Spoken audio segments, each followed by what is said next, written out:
Nuestro siguiente invitado es un verdadero experto en ciencia, un divulgador, un humanista, un abogado, un economista, un científico, un amigo, una persona muy noble, una persona con quien hemos trabajado conjuntamente haciendo programas los domingos sobre las ideas, y una persona que tuve el gusto de conocer atropellándome, ya cuando hablemos de Stumbling on Happiness, atropellándome en la televisión con un programa que me volvió adicto, que les recomiendo mucho, que se llama Redes. Eduardo Punset es, aunado a todo ello, un personaje, y sabrán ahorita por qué se los digo. Bienvenido, Eduardo, gracias.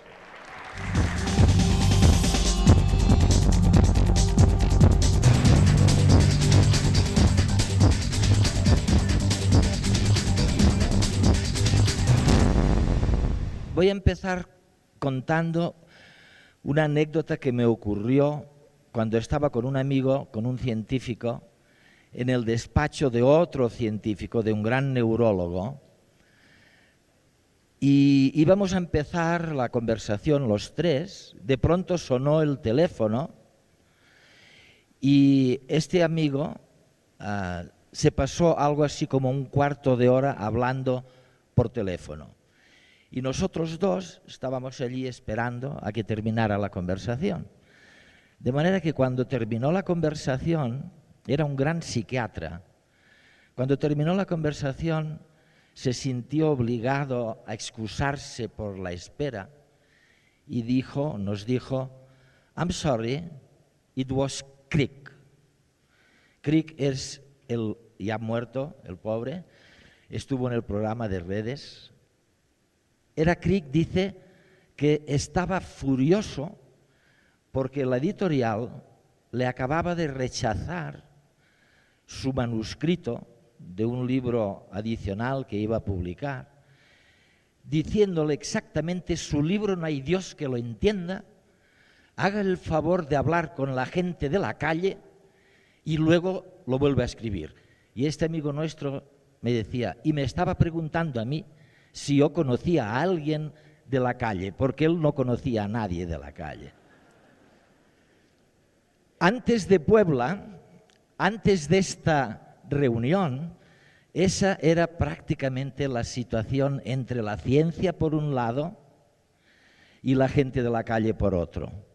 Y es en este sentido, Andrés, que te quiero saludar con la mano en el corazón, de verdad, en este esfuerzo gigantesco. Y mira por dónde, of all places, de todos los lugares del mundo, resulta que es en Puebla en donde, de una manera teatralizada, vamos a pasar de una situación en la que la ciencia estaba en un pozo. Marx decía de los monetaristas, para él eran los científicos, decía: trabajan, piensan en un pozo, sabiendo cada vez más de menos, hasta que lo saben todo de nada. Esta era realmente la situación en la que, cuando yo empecé el programa de divulgación científica Redes hace unos 12 años, me encontraba con muchos de mis colegas y amigos científicos. Yo les decía: oye, pero esto que estáis investigando tiene un interés enorme para la gente de la calle. Y me decían: Eduardo, oye, yo estoy en la investigación básica, yo no estoy en tus temas de la gente de la calle. Y este es el gran salto que estamos dando en estos momentos. Estamos saliendo del pozo y la comunidad científica, la ciencia, está irrumpiendo en la cultura popular. Y lo ha podido hacer básicamente, Sherma, porque podéis por fin medir los procesos de lo que nos pasaba por dentro. Antes no había manera de medir qué pasaba por dentro cuando una persona estaba estresada. Y ahora, Daniel Dennett en Harvard, nuestros amigos de Harvard, pueden decir: si estás estresado demasiado tiempo, tu hipocampo va a disminuir en volumen de un 5 o de un 10%. Now we can do it. Ahora lo podemos hacer, y por eso los científicos lo que esperaban era la oportunidad de poder medir estos procesos emocionales. Bueno, dejadme, si me lo permitís, y os pido vuestra paciencia, que durante 3 segundos cerréis los ojos y recordéis la cama en la que habéis dormido, pues a lo mejor hace 2 años. A ver, cerrad los ojos e intentad recordar la cama en la que dormisteis hace 2 años. Oye, podéis abrir los ojos.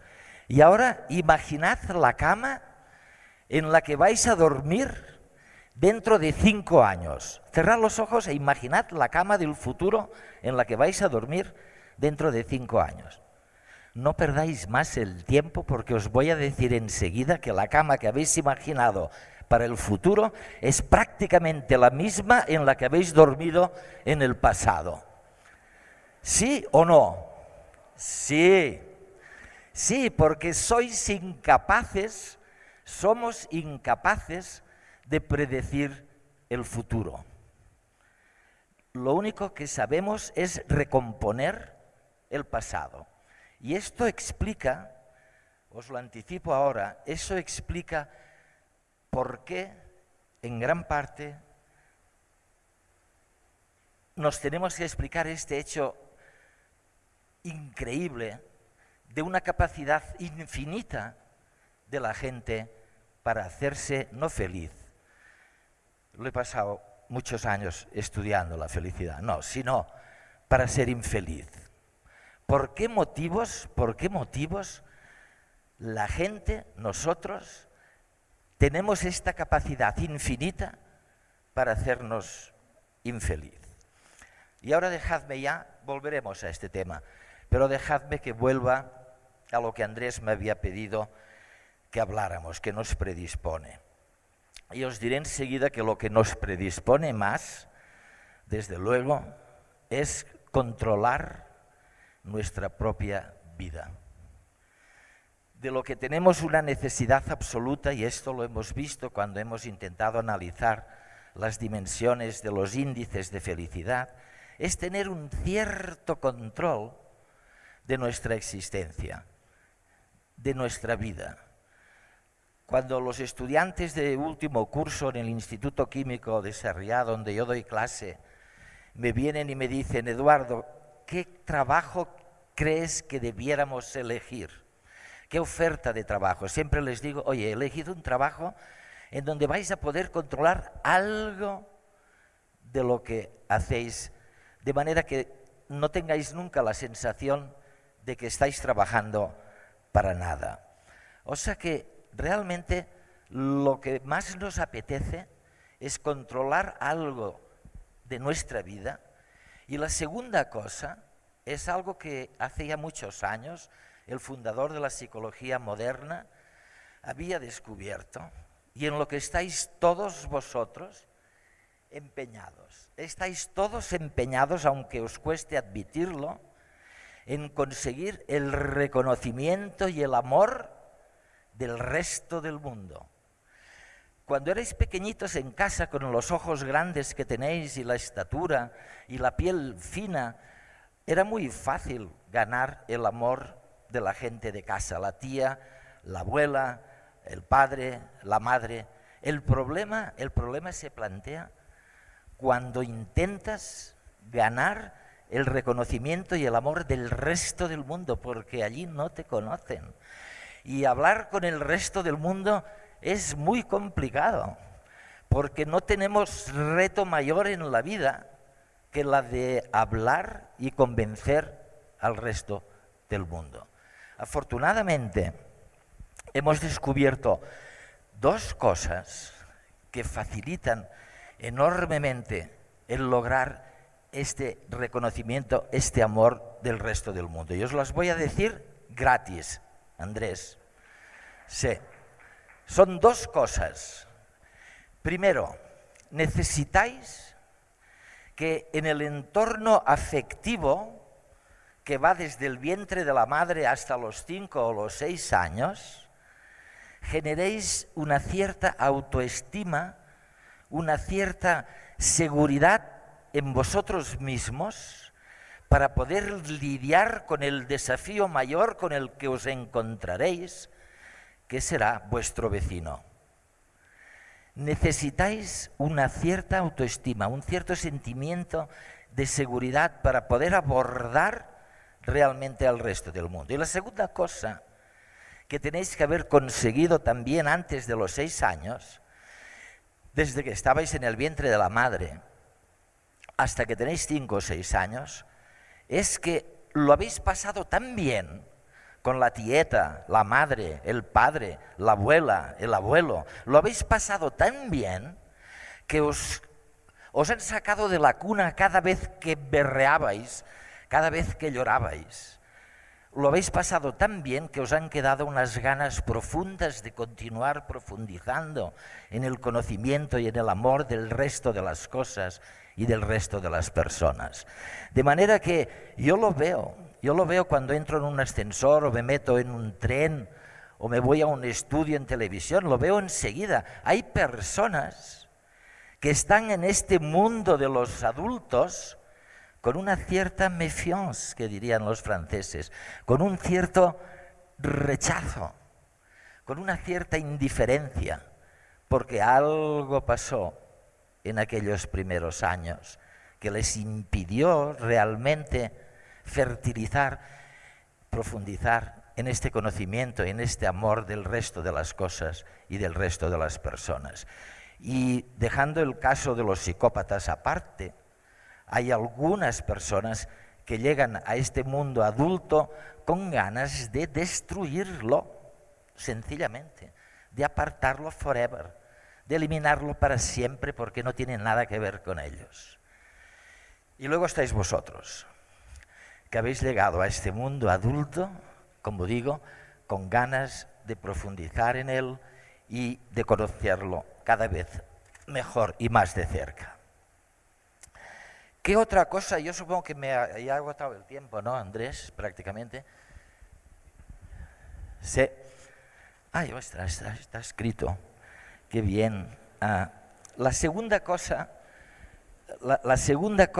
tiene que ver con happiness and beauty, con la felicidad y la belleza. Es decir, intentamos controlar, como os decía antes, una serie de cosas y luego intentamos disfrutar de la felicidad y de la belleza. Y aquí voy a hacer solo 2 apuntes. En materia de felicidad, como os decía ayer, es muy importante saber que las emociones básicas y universales son efímeras. Pero una cosa que no os había dicho ayer y que os digo ahora gratis, es que la felicidad normalmente está en la sala de espera de la felicidad. Y yo, antes de hablar este tema con Sapolsky y con otros amigos míos del mundo de la psicología y de la neurología, la que mejor me enseñó esto fue mi perra, se llamaba Pastora. Pastora era un amor, se fue, se murió, como dicen mis amigos físicos cuando les pregunto, oye, cuando uno se muere, ¿qué caray se muere? Porque si los átomos son eternos y las células progenitoras, las células reproductoras son inmortales, ¿qué se muere cuando uno se muere? Me dicen, no, simplemente se descohesionan los átomos. Bueno, pues a mi perra Pastora en un momento dado se le descohesionaron los átomos. Pero antes de morirse, tal como lo entienden mis amigos los físicos, me enseñó una cosa que me ha servido y que os va a servir una burrada para ser felices. Lo descubrí cuando en la cocina le preparaba el plato de cereales. Era un piso pequeño de trabajo en Barcelona, un estudio, y tenía que poner los cereales en su plato, en la cocina, y de allí los tenía que llevar a la terraza donde comía. Se lo ponía en el suelo. No me dejaba vivir. Mientras ponía los cereales en el plato, eran unos saltos alrededor que yo le tenía que decir, oye, pastora, estate quieta, que es que no puedo ni andar a la terraza. Y cuando me ponía a andar a la terraza con el plato, era una locura. Daba saltos alrededor, movía la cola. Era una persona feliz porque estaba en la sala de espera de la felicidad. Cuando le echaba el plato en la terraza, oye, unas veces comía y otras ni comía. Era otro ser distinto. Y desde entonces les digo a mis alumnos, no seáis miserables. No penséis siempre en cuándo vais a meter el hocico en el plato. Disfrutad este proceso fabuloso de la sala de espera de la felicidad. Y es lo que la gente todavía no ha aprendido a hacer suficientemente, ¿no? La segunda cosa es que buscaréis la belleza. Claro, ¿cómo distingo yo? ¿Cómo distingo de esta especie de homínidos? ¿Cómo Bresnanin, tell me, ¿cómo distingo, y me lo has explicado muy bien, a la persona amada, a la que me gustaría estar con ella todo el rato, o con él todo el rato? Bueno, pues tampoco lo sabíamos, y ahora lo sabemos, y es otra pista que os doy, Andrés, absolutamente gratis. O sea, tenéis que mirar, porque lo hemos probado con insectos, y lo hemos probado con otros mamíferos, y lo hemos probado con los homínidos. Simplemente tenéis que mirar una cosa que los científicos llaman el nivel de fluctuaciones asimétricas para saber si está por encima o por debajo del promedio. Y me diréis, Eduardo, ¿y eso qué es? ¿Cómo se come? Bueno, ahora no tenemos tiempo de explicarlo, pero claro, me quedan 5 minutos, no me queda tiempo, pero lo que sí os digo es que el nivel de fluctuaciones asimétricas de una persona tiene que ver con el dolor. Si la felicidad era la ausencia del miedo y el saber disfrutar de la sala de espera de la felicidad, la belleza es la ausencia de dolor. Es aquella cara que te está diciendo, mi metabolismo funciona muy bien. Mis genes pueden ser tuyos y los tuyos pueden ser míos. Por último, ahora os voy a hacer una confesión personal. He pasado muchos años estudiando lo que llamamos las dimensiones de la felicidad, entre las que figuraban, por supuesto, la necesidad de controlar algo en nuestra vida, en la que apenas aparecen con una correlación significativa dimensiones como el nivel de renta, cuando es por encima del nivel de subsistencia.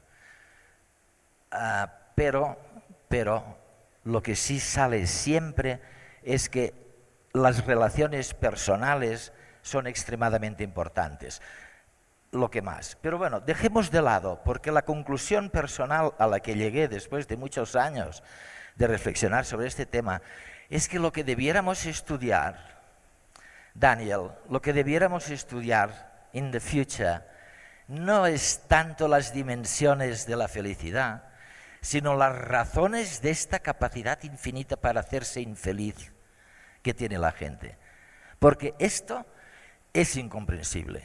Cuando hemos empezado esta pequeña reflexión, os he citado esta incapacidad para predecir el futuro, que seguramente es una de las razones que explican el por qué nos equivocamos tantas veces sobre lo que va a ocurrir y que tiene que ver, por supuesto, con esta incapacidad de predecir bien lo que nos va a ocurrir, lo que nos pasará por dentro.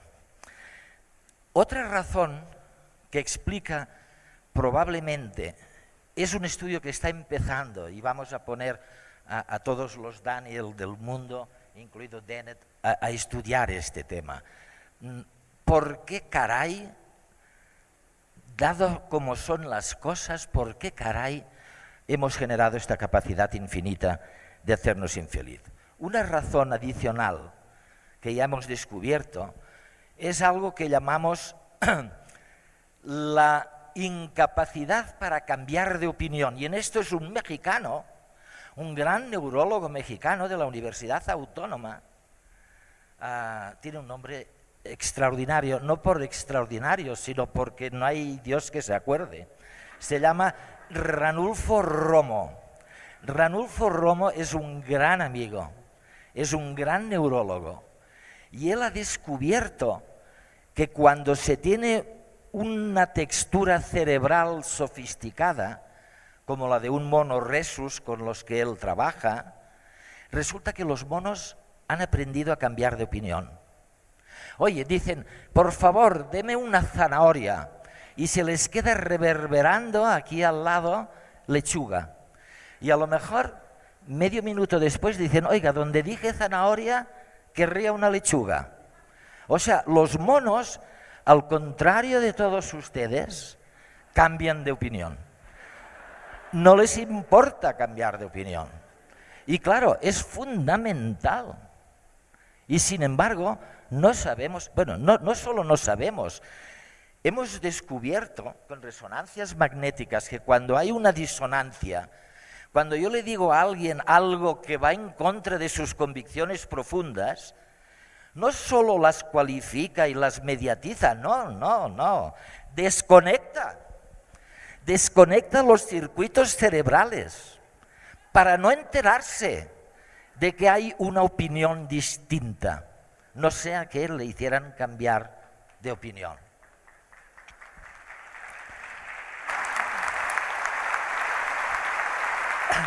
Unos días antes de venirme a Puebla, y Andrés, déjame agradecerte de nuevo con la mano en el corazón que hayas montado este espectáculo, esta reflexión maravillosa en Puebla, of all places. Poco antes de venir estaba en Bruselas, donde yo había estado en el Parlamento Europeo unos 10 años u 8 años. Y me encontré a mi antigua ayudante en el Parlamento, que se llama Tato. Y yo había asistido en aquellos años al nacimiento de su hija, y le pregunté por su hija, digo, Tato, ¿qué hace tu hija? Y me dice, Eduardo, tiene 13 años. Digo, ostras, ya tiene 13 años, fíjate. Y dice, sí, dice, y ahora es que no hay quien la entienda. Digo, hombre, no te preocupes, porque eso es la adolescencia. Y la adolescencia es una crisis en el sentido médico. O sea, no te azores, simplemente habla cuando puedas con ella. Dice, no, pero ¿sabes lo que me pasó el otro día? Dice, nos habíamos distribuido las madres el llevar a las niñas y a los niños a la escuela una vez por semana cada uno, y resulta que la semana pasada, cuando ya estábamos las dos solas en el coche, llegando a casa, me dice, mamá, ¿y tú por qué no haces como las demás mamás? Y yo ya algo enfurruñada le dije, oye, ¿y qué hacen las demás mamás que yo no haga? Y me contestó Gabriela, las demás mamás se callan. Oye, lo último que quería Gabriela con 12 años era que la diferenciaran por cualquier cosa del resto del estamento al que ella pertenecía, que eran los otros alumnos de la clase. Quería ser idéntica, no quería tener una madre latina que hablara más que una madre flamenca. Tenía que ser exactamente igual. Bueno, es fantástico, y yo creo que de cara a los tiempos en que vamos, realmente no podemos seguir de esta manera. Os voy a contar, Andrés, solo una anécdota más. Esta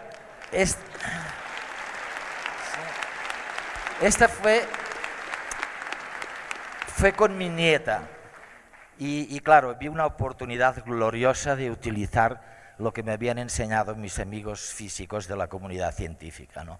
Estábamos comiendo y en su vaso, ella y yo, que bebemos agua los dos, teníamos cubitos de hielo porque hacía calor, era el final del verano. Y de pronto me dice Alexia, 7 años, recién cumplidos. Me dice, Abu, me llama Abu por abuelo, supongo. Dice, Abu, ¿por qué me quitas los cubitos de hielo del vaso?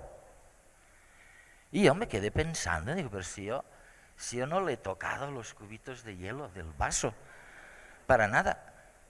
Hasta que me di cuenta de que el calor fundía sus y mis cubitos de hielo. Y se quedaba el vaso sin cubitos de hielo. Y claro, aproveché la oportunidad y le dije, mira, Alexia, hasta la materia cambia de estructura. Mis amigos físicos lo llaman a eso transición de fase.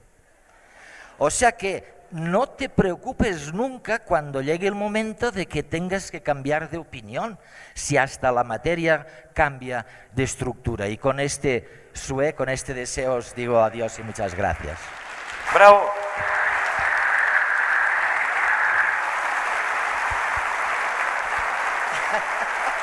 Déjame preguntarte, Eduardo, ¿qué es?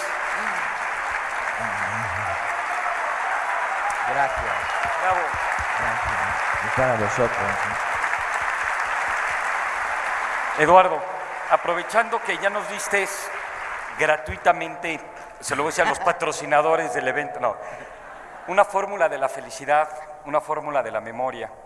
Quiero que nos compartas, platicando contigo en la Universidad de Harvard, estábamos en una mesa y también nos regaló una fórmula. Alguien acababa de romper una relación de amor y todo el mundo estaba debatiendo qué se hace con el desamor, etcétera. Y no sé si tú recuerdas la fórmula, dijiste, hay que hacer 3 cosas. No sé si te acuerdas. Bueno, más o menos, sí. A ver, ¿qué nos puedes decir?